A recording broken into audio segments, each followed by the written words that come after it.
அது அது ஆமாம், அவங்க என்ன அவ்வளவு மதிப்பில்லை. அந்த அந்த அந்த பொம்பளைக்கு கொடுத்த மரியாதை நமக்கு இல்லை நாட்டில்.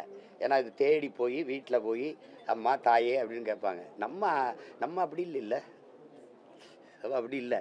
அதனால நம்மளை காவல் நிலையத்துக்கு வர சொல்லி தான் விசாரிப்பாங்க. போவேன், போய் எப்படி நான் போய் இறங்க எப்படி 6:30 ஆயிரும், 6 மணியை போல் போவேன், உறுதியாக போவேன்.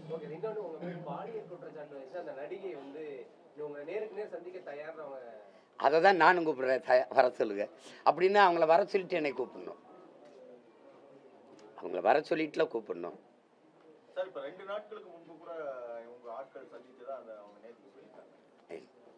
எங்க ஆட்கள் சந்திக்கணும் இல்லை, சந்திக்க வாங்கன்னு அவங்க கூப்பிட்டுருக்காங்க.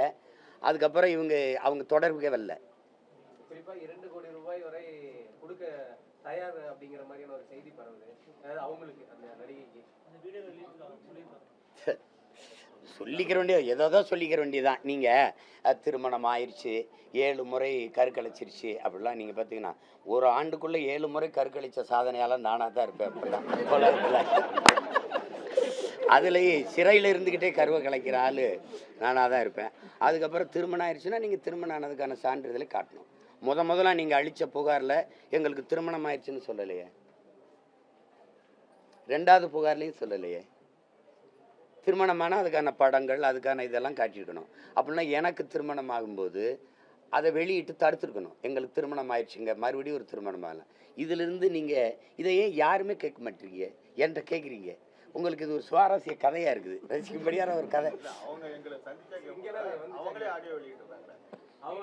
அப்போ இப்போ நான் செய்கிறத தப்புன்னு நினைக்கிறேன். அப்போ நானும் இனிமேல் ஒரு ஆடியோ வெளியிடுறேன்.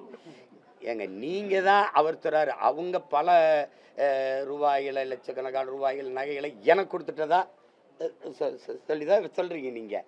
அப்புறம் நான் அவங்களுக்கு கொடுக்குறேன்னு சொல்கிறீங்க. நானே தெருக்கோடியில் நின்றுக்கிட்டு இருக்கேன், எனக்கு எங்கிட்ட 2 கோடி இருக்குது. அதெல்லாம்